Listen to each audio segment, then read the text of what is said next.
is a good day. How you guys doing today? I'm doing okay. How There you are go. you? Moderately acceptable. Beep boop more Z. It's Mer. Monday. Speaking I spe- made it to this week. speaking of robots, how's Tim doing on the ones and twos? That means All thumbs up. right. It Yeah. is hot. We are in the Bay Area. It's not as hot as some places, but it's hot. Especially if you live here in the Bay Area, it's hot to you. But hey, we got a show to do. Rain or shine, baby. Heat Mhm. or heat strokes. We're still here. So this week we've got MLB. We are back in action. All Star is over. We're moving into the beginning of what our teams will look like for the NBA season coming up forward. Touch base on some little football and soccer action got going on here.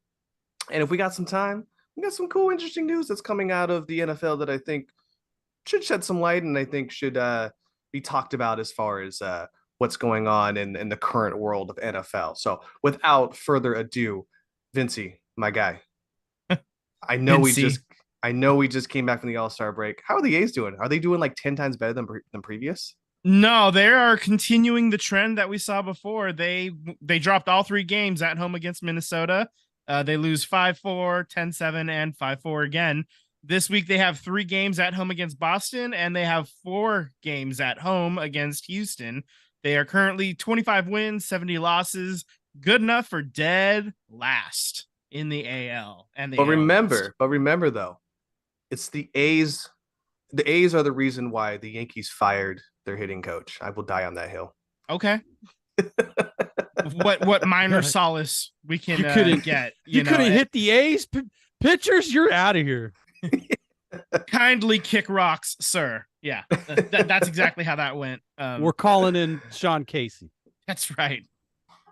Oh Lord, the guy who got So thrown out trying to like Left from field. left field. Yeah, the old 7-3 put out. On Yeah. a okay. Anyway, also the Giants, they were in Pittsburgh. They win all three games, 6-4, 3-1, and 8-4 this week. They have four at Cincinnati and three at Washington. Actually, the first game is already underway in Cincinnati. They are 52 wins, 41 losses, sole possession of second place in the NL West.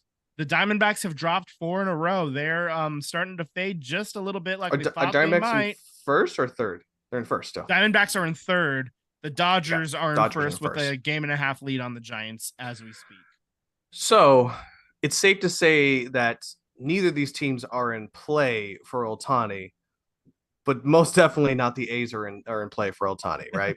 Like we I can would we think can we not. can knock that one off the list there. Yeah, I would think so. Yeah. Did you guys see was it Brent Rooker's was it Rooker at the All-Star game for the Yeah. A's, and they asked him what do you think about Ohtani coming to Oakland? He gave this like very political, politically correct, like, oh, we got a young team, a lot of talent. It's going to come to fruition, all at the same time. And then the reporter, as soon as he said it was over, was like, Rooker was like, yeah, he ain't coming.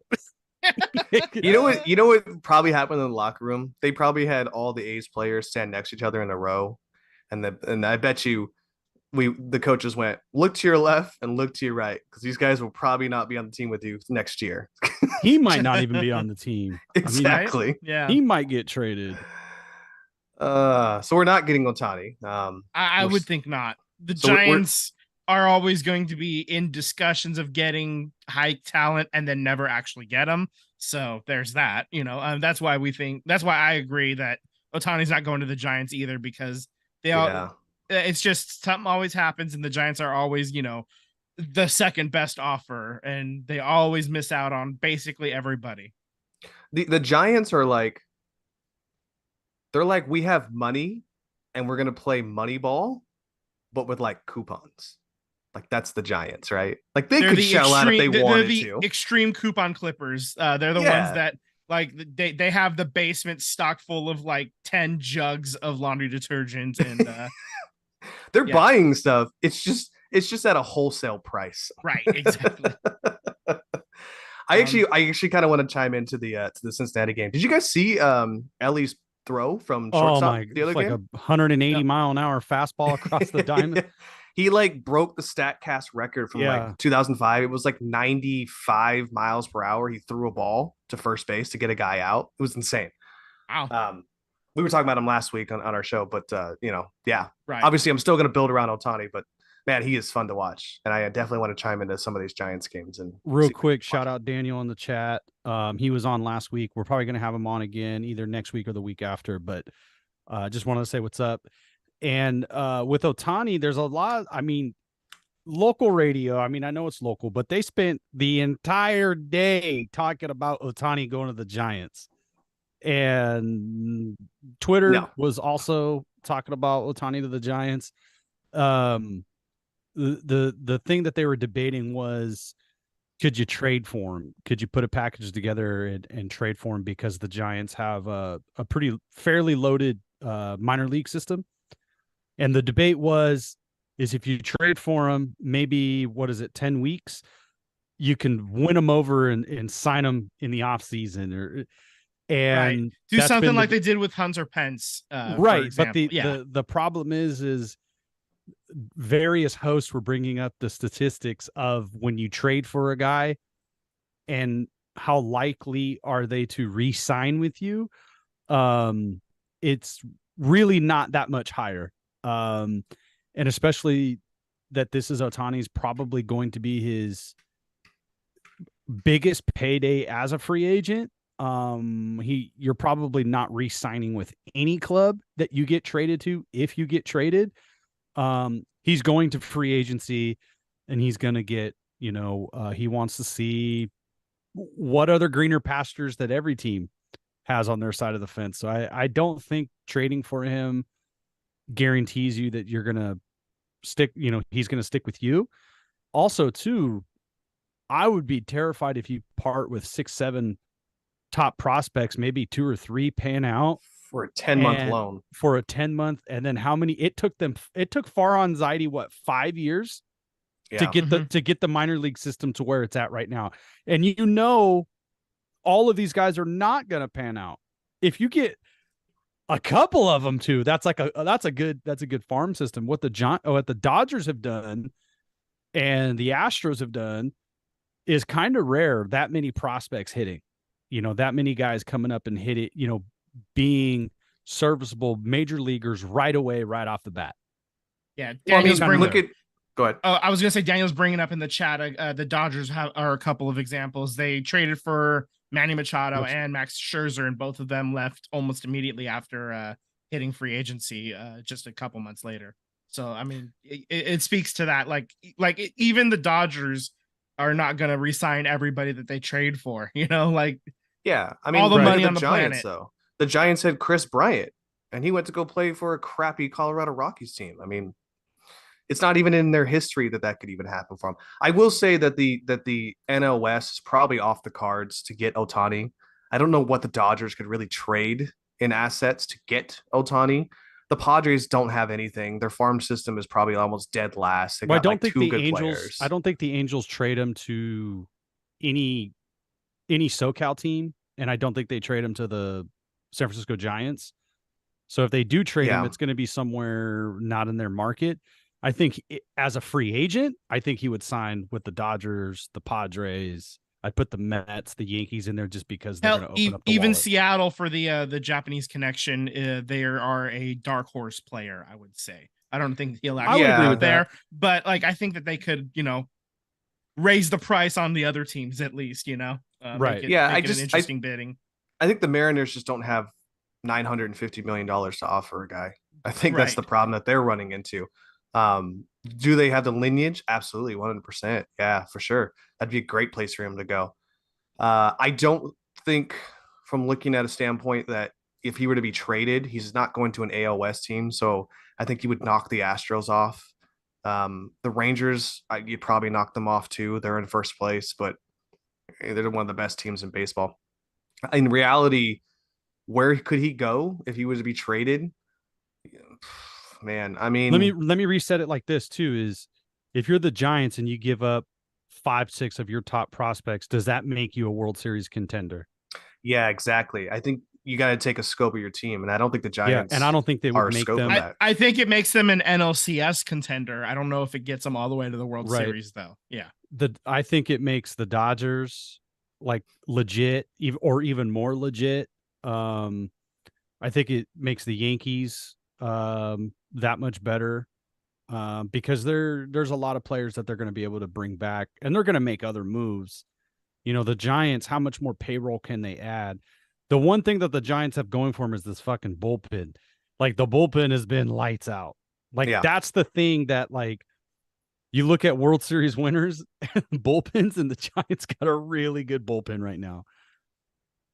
Yeah, Daniel, I know you're saying the Yankees are a big play into it, but I mean, let's look at it. You know, the Yankees are 10 games off pace from first place. They're not battling for a first place. They're battling for a wild card, and they're 7 games away from Baltimore, who owns another wild card spot. So Yeah. I don't think the Yankees are in play either. I think in reality, the Guardians are probably in play because they're only 3 games off from winning it. And I would argue that the Phillies are probably in play. And that's kind of really it. I mean, the Reds aren't really going to trade anything. They don't really have any pieces they could trade right now because most of them are already playing with the big club anyways. So if you're going to trade something, you're going to basically break apart what has been a historic run for the Reds as of late. So I'm going to push back a little bit on the Yankees. I think they're always a player, and they may be right now as they sit dead last in the AL East, but they are 6 games above 500. They're only 2 games out of a wild card spot. And as we know, sometimes you just got to get in. And then after that, whatever happens. I think that the Rays are a problem for the Yankees, but everybody else, I don't think they're afraid of anybody per se or anything. And I think they feel like they're in it. They're going to make a move. They're going to try to get a guy, and we'll see what happens there. Yeah, I think the Yankees are not living up to the expectations, the record that we thought they were going to be at. But regardless, they will always be after the biggest fish in the pond, and he's a star. yeah, they'll be in. but do you think the Yankees make that play after the season ends? I don't know think if it's they're going to more take a realistic for them to make the play after. Then they don't have to burn any of their They don't have to send away anybody. Like they're going to be in the market for him after the season anyway. But if they can, get away with sending, 2 top prospects and a few other fillers instead of 3 or 4 like some of the other teams might, I don't know. Like you never know what the baseball market is going to end up dealing. And I feel like every time a big name gets moved, then the return is never as good as you would expect it to be. Giancarlo Stanton gets traded to the Angels for Shohei Ohtani. You get a left fielder and a starting pitcher, and maybe him being in Anaheim can hit better with the new scenery. I mean, you never know. Hot off the press. Just I'll have to ask my Yankees contact and see what he thinks about that. Why would you ask the toilet for context? Yeah. I kind of agree with Daniel here. He says the Yankees and Dodgers make a push in the offseason, not giving up those prospects. Yeah, that's exactly. kind of where I was angling. Yeah, as well. I think so too. Yeah, I think that's the best play. But if you're going to make a trade for Ohtani, right? The Angels already said yes. I think the teams in play are probably going to be the Guardians. They're 3 games out from first place. I don't know what the Twins can really give up. They pretty much offloaded this offseason anyway, so they'd be trading. If I was a team like Baltimore, I would give up like my entire AA system, triple, because you got, from Baltimore's perspective, or a team of that equivalent, if you could get Shohei and you win it this year and he walks away, it's all worth it, because you're probably not going to win another one for 30 years. Yeah. But I think Baltimore's problem is the same thing that the Reds have, is that they don't really have a strong farm system right now because all the guys are up at the big club right now. So you'd have to trade away things that are at the big club at this time. Baltimore is actually like a top 7 minor league system, man. They got more guys on the way. Yeah, the tanking has really worked for them. Yeah, and, they're really deep, actually. Hell, they've won 8 straight. Yeah. They're the number 1 wild cards team. They're actually like 2 games off of the Rays right now. So I mean they're surging a bit. Yeah, the Rays have gone 3-7 in their last 10. So they're how coming weird though back to to see earth a little Yankees bit. and the Red Sox down at the bottom though. What a weird. I mean, 6 games above 500, so bottom is relative. Compared to the fucking Twins, 2 games above 500, and they had to go on a 3-game win streak to get there, to get above 500. So it's just weird how the Central and just how fucking top heavy the AL East is right now. And I would AL think Central's always been weak though. As long as I can remember, it's always been weak. It's been weak for a while, but this is extreme. I think like to have literally all 5 teams in one division easily above 500. Like the Yankees are in last place. They are 6 games clear of 500 right now, and they're only 2 games out of a wild card spot, and they're the bottom dweller, and they have a much better record, but like two games at least over the Twins right now. So it's just weird how it goes. Baseball gonna baseball, you know?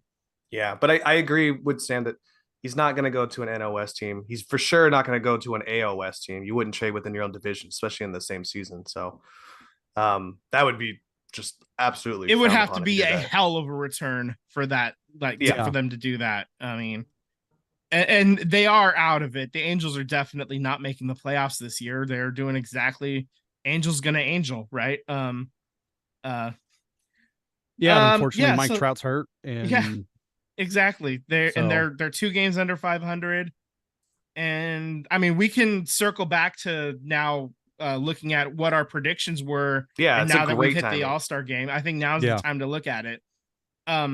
Bring it up. I have it right here.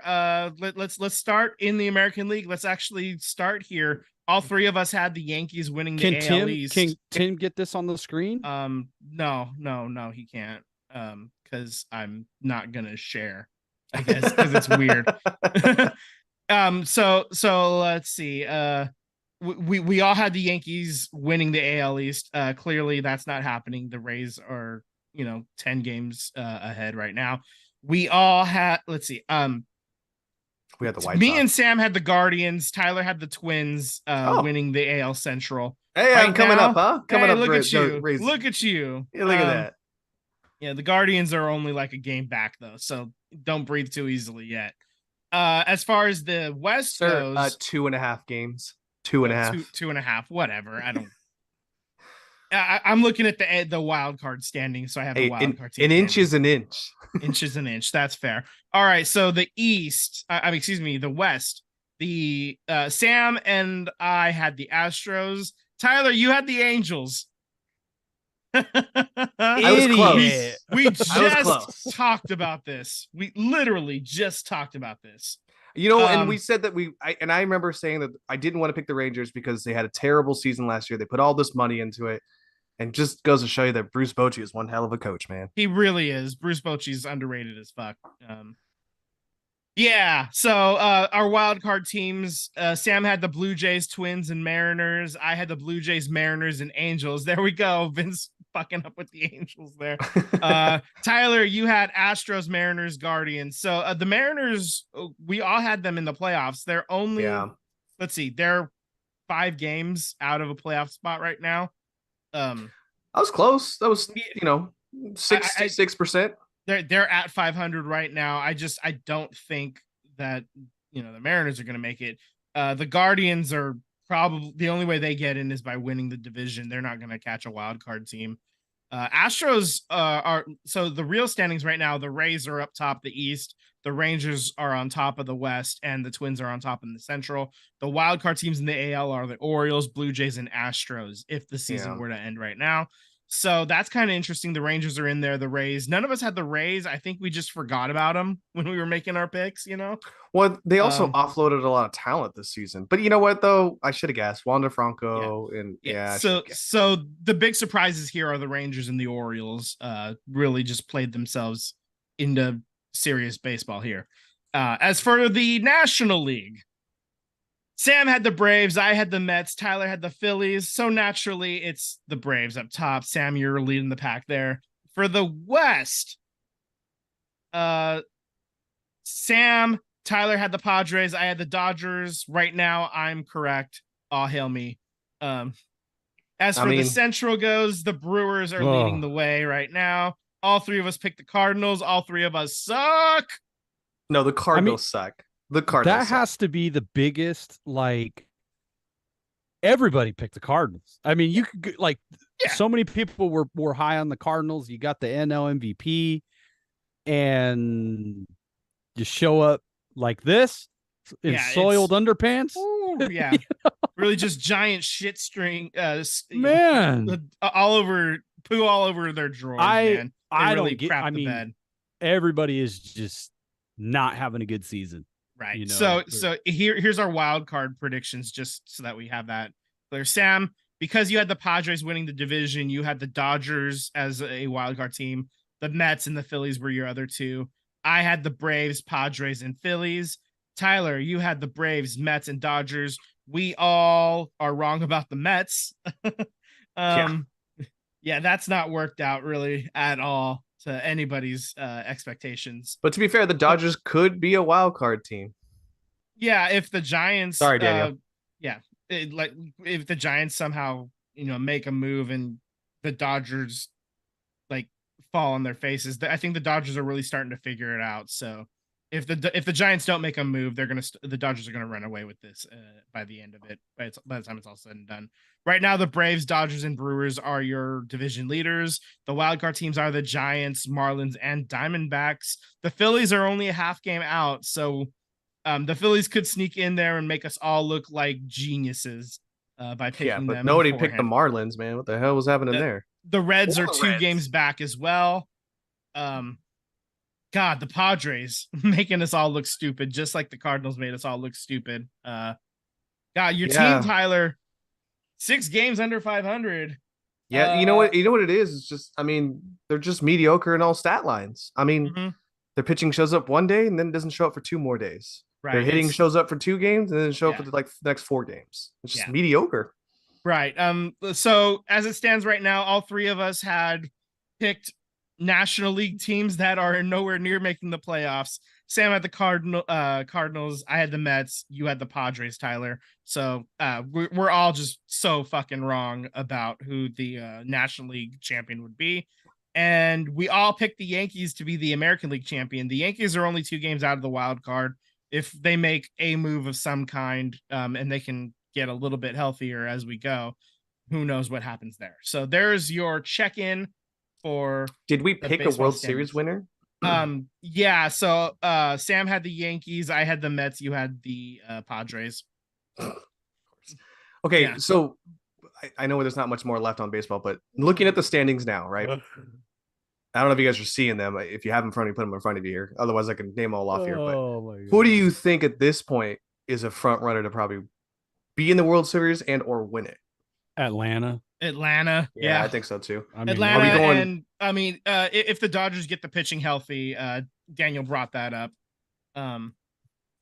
If the Dodgers get their pitching healthy, then we got a series in the NLCS between those two. I think the American League is going to be tough. I mean, the Orioles could make it. I don't know, but the Rays, the Orioles, the Rangers, and the Astros. Those are probably the 4 teams. Those are probably the 4 teams, yeah. So, I don't.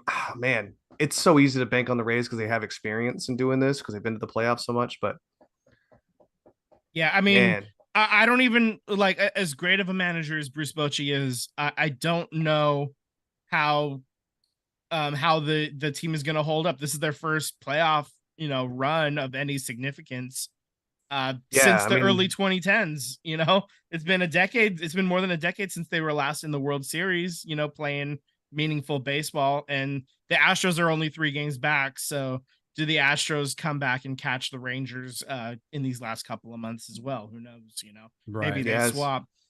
As far as positional players go, I'm looking at it, other than Marcus Semien and Robbie Grossman and Leotis Taveras, there's not a lot of people that have playoff experience for the Rangers. That's about it as far as position players go. I mean, and not having experience doesn't mean you're going to automatically suck down the stretch, but it just means we don't know.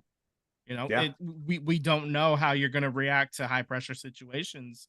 at this point. And obviously these guys are professionals, and you would expect that most of them are going to be at least continue to do whatever they've been doing on average. But guys hit slumps, slumps happen. Who knows what, we just don't know. And I'm not completely convinced that the Rangers are going to hold on just yet. Yeah, I've seen, I'm gonna put my money on championship game to get into the World Series. I'm gonna go. I'm gonna go the Astros, and then I'm gonna go with the Rays. I think it's probably a safe bet.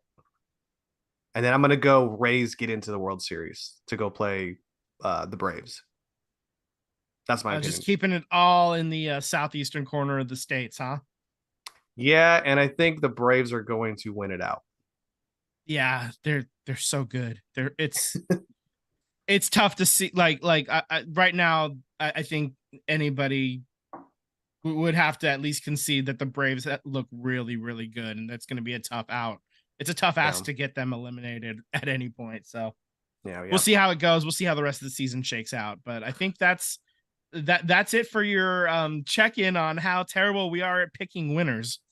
Yeah. Doing some housekeeping here. Sam, I'm gonna let you take lead on this one here. The A's have a Unite the Bay, which is the A's versus the Giants on the 25th at Oracle Park. Go ahead and let us know so the fans can know if those are local, what's going on with it again.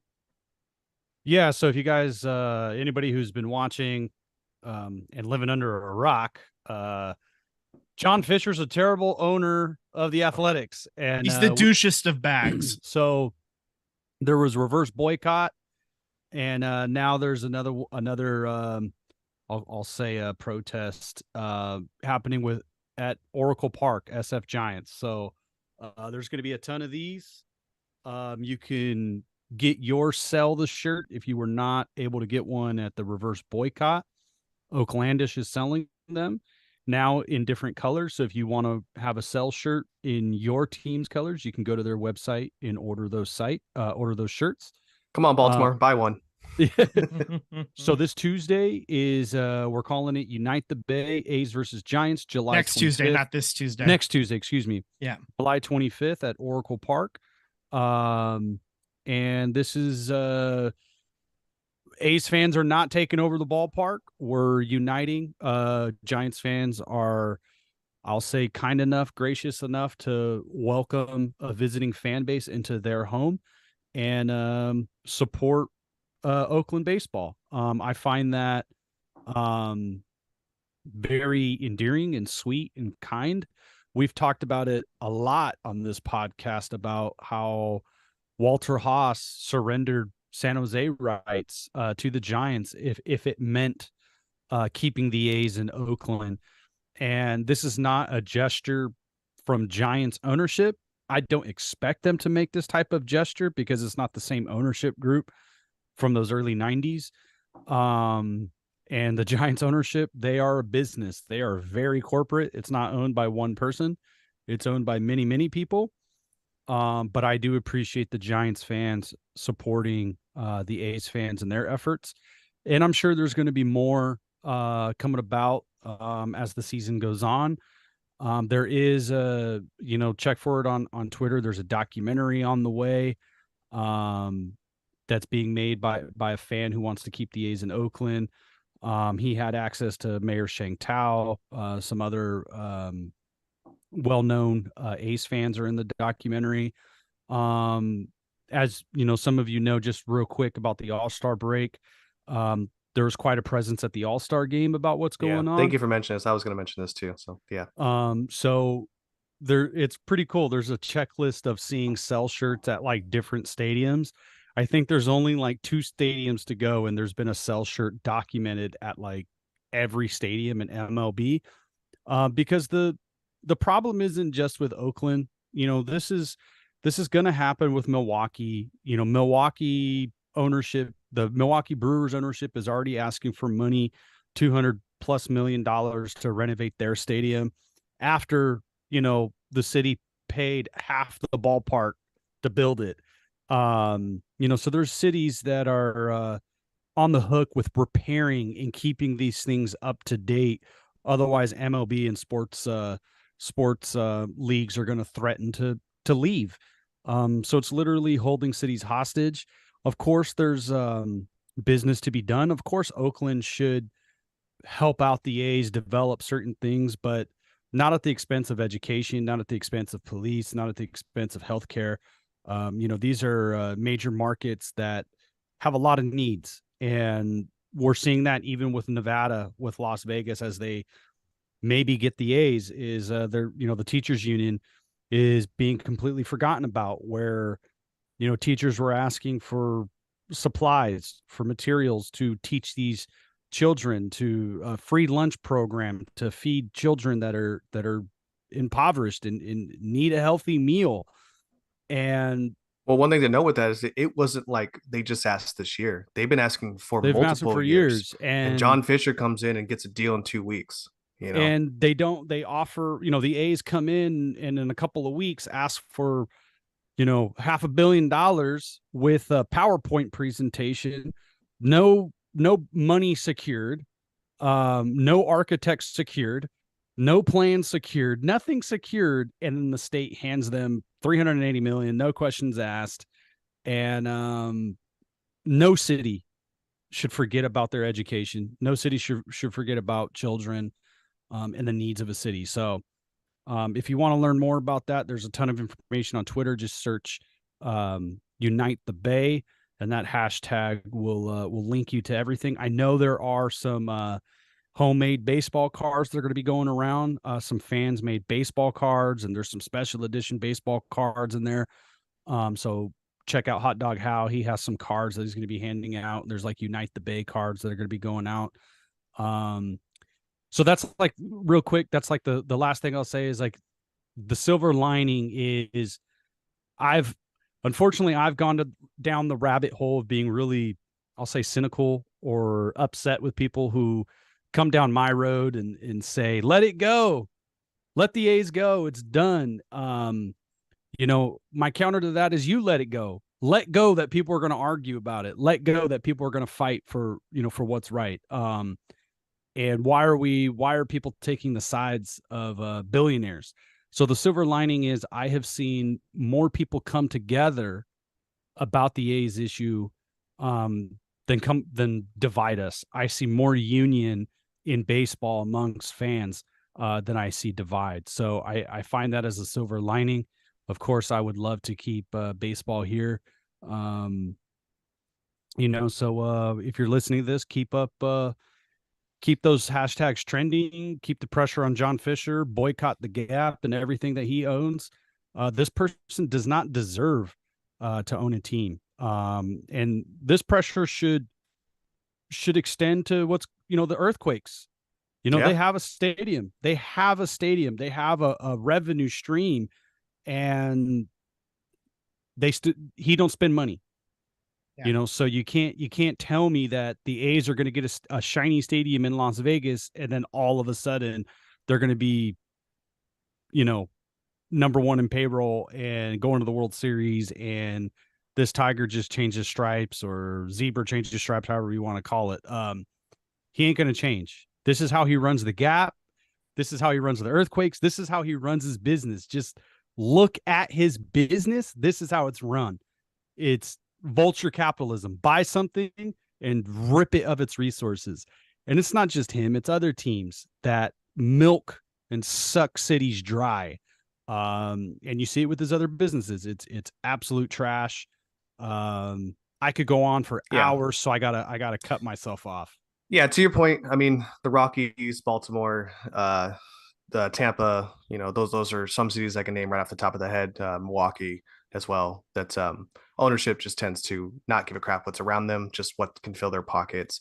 I also today was talking to a buddy who in Oklahoma who sent me a video about stadiums basically being detrimental to taxpayers. And I told him, I said, hey, man, how much time you got? I'm going to tell you what's going on with Oakland, what we're dealing with, And so same points, kind of went over what the city of Oakland had to offer, what transpired, and how we got to here. And I told him, I was like, man, this is the reason why I don't shop at Old Navy or Gap or Banana Republic. And my friend said, I had no reason to ever want to shop there, but now I definitely have 100% to 1,000% reason why I never want to shop there. So, educate yourself. If you're not sure and you're just saying something just to kind of irritate somebody because you're tired of hearing them argue, listen to somebody. Listen to a local fan, and it doesn't have to be an Oakland A's fan. Listen to a Colorado Rockies fans. They're upset and they're wanting their team to be sold too. You shouldn't like a show that we watch. Owners don't own the team per se. The fans own the team. The loyalty, them showing up every single day. I think that needs to be taken into a high consideration when you take ownership of a team, that you're not just owning it for yourself, but you're owning it for the people that it means something to them as well. So you are a steward of the team. You're not, you may be the one getting the biggest paycheck out of all of it, but you're never going to be as invested as somebody that's, been a fan for their entire life. Sure. And yeah. Ted Lasso, actually, in the last season, spoiler alert, Rebecca actually goes on a bit of a tirade talking about that, talking to some of these other clowns that are clown owners that are trying to, make an extra buck quick. And she just rips into them. And I cried. I bawled my eyes out because I felt it so heavily, because that's exactly what's happening with the A's, being stripped down and sold for parts, and it's just devastating over and over to see it, and to rip the team away, or to, price the fans out of being able to attend. It's disgusting, and it's heartbreaking. So, yeah. We got to move on, guys. Move on to the next thing here. But yes, Daniel, you were right. We definitely believe that if you are going to play mediocre, you should be forced to sell a team. You're here to make revenue sharing off of other teams to be competitive. If you choose to use that money to pocket your own wealth, then you're robbing not only of the fans, but of the ownerships that pay you money as well too. So, John Fisher out. Hashtag. That being said, here, so we're moving on to the NBA. Not much here. I just want to touch base. Yeah, I mean, summer league, we got to see a lot of our top pick in Pazinski here. Good Swiss Army knife. I think he's been great. He will be a great bench player, in my opinion. I don't see any reason why he would be a perennial all-star, but people said the same thing about Steph Curry, and here we are now. So I did get to see our center, if you want to call him that. Looks great. For what he is, being acclimated to NBA speed, NBA talent. I think he's got a great idea of driving to the hoop when needed to be an outlet to get an easy score or be an easy rebounder. That being said, I think he needs to work on his footwork for rebounding better.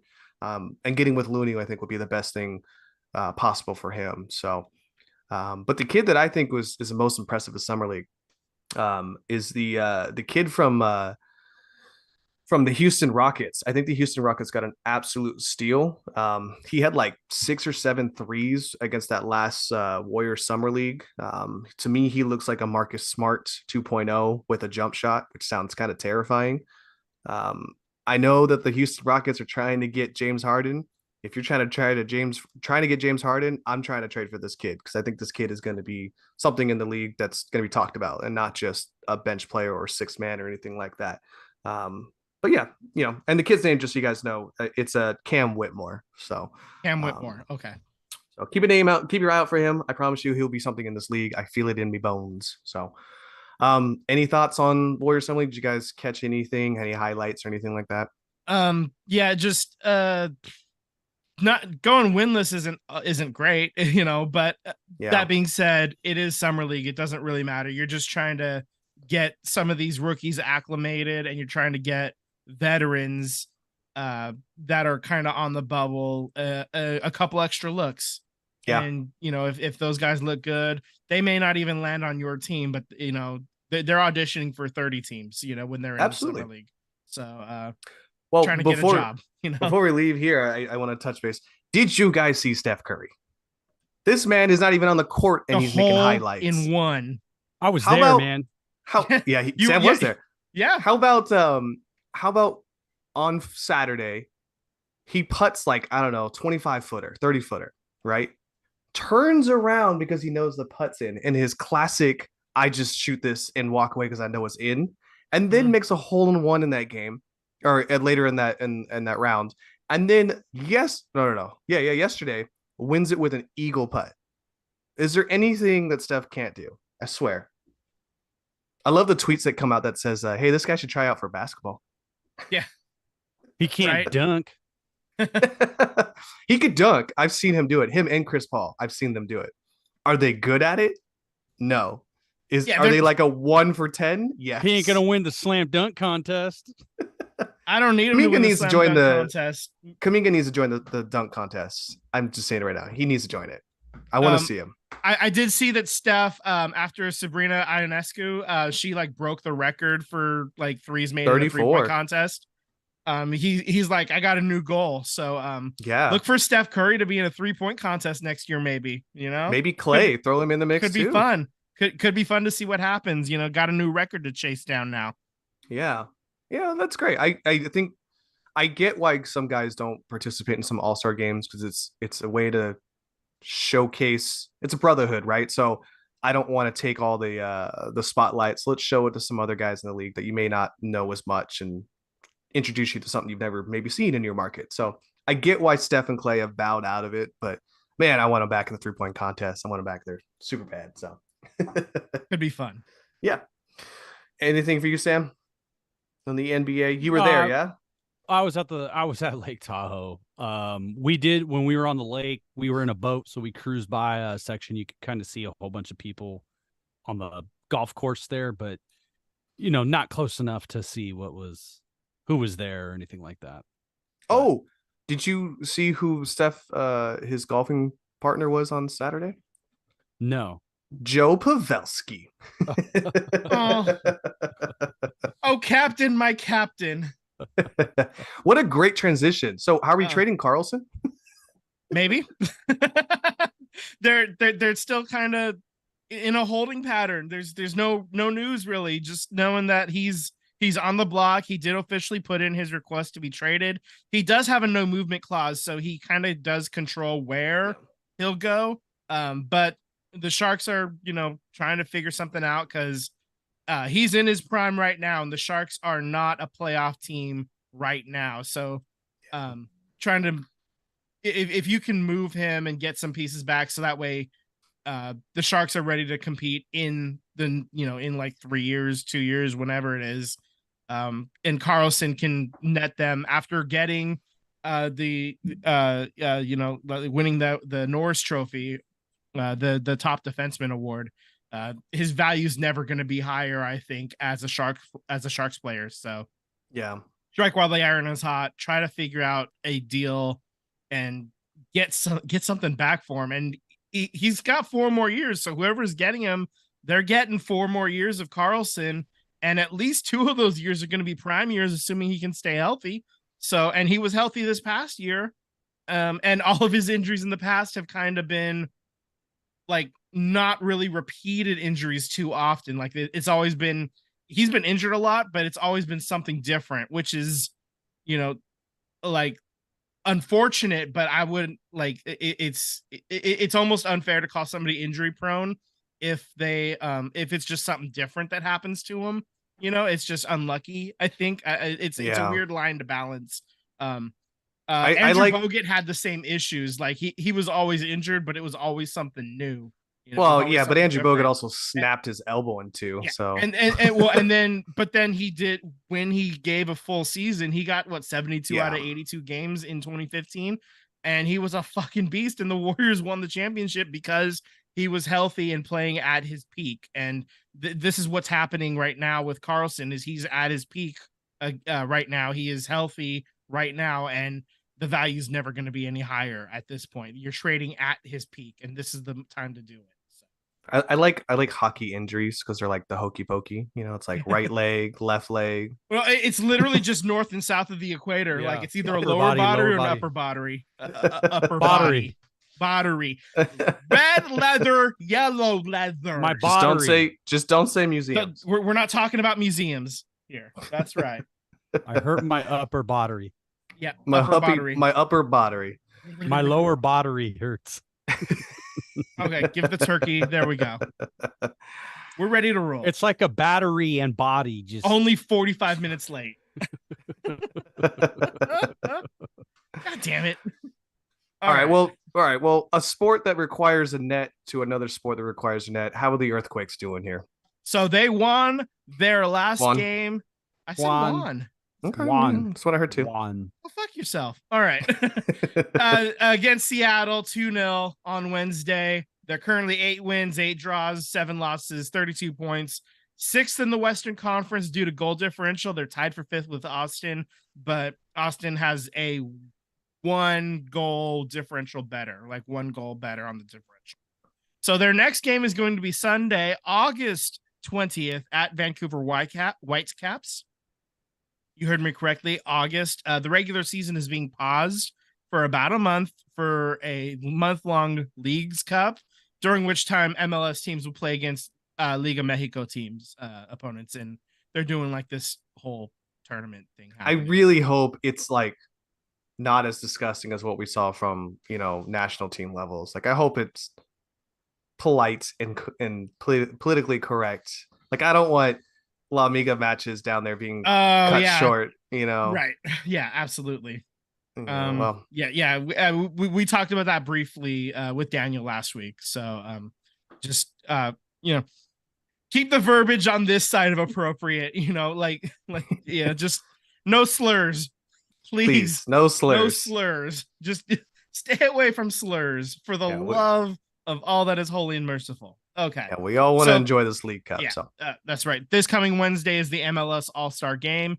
Christian Espinoza will be representing the San Jose Earthquakes. So look forward to him getting 30 minutes. Is MLS All-Star Games much like MLB, where like each team has to have one representative? No, not necessarily. There's basically it's one MLS team, and they are playing against a professional side from somewhere else, like Europe or whatever.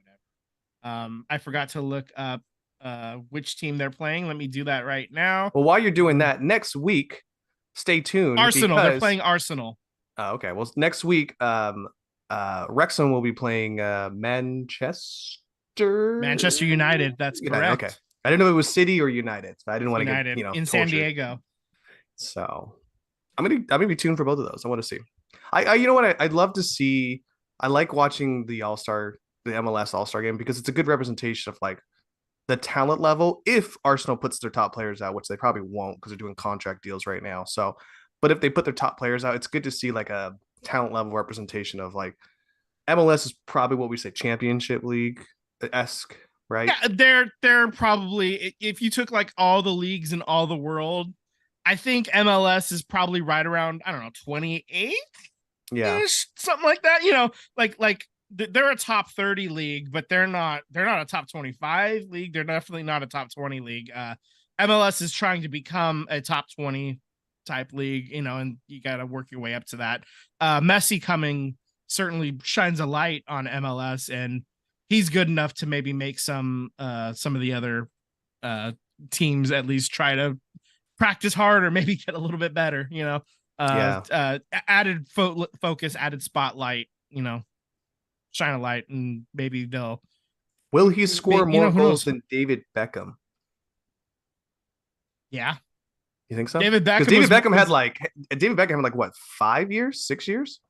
5 years at LA Galaxy. But yeah, he Beckham was more of a passer anyway. He scored a lot, but he was also just more of a distributor. I think I viewed him more of a he was more of like a total football type of player. Yeah. The system went through him. A Jamie Tartt. Yeah, Jamie Tartt. Jamie Tartt. Okay. Oh man. Well, hey, we only have one more topic unless you guys got something on soccer here. Sam, no, I know you're thriving to say another hour of soccer. One last thing on the NFL here, and I promise you're going to wrap up for the night, so everyone can enjoy their dinner here. Running backs are now holding out. A lot of them couldn't get contract deals done. Jonathan Taylor being one of them, Saquon Barkley being another one, and Josh Jacobs being the third one that I can think of. I don't know if there's any more other than those three. So they're holding out because they feel like the market value for running backs should be a lot higher than what they are.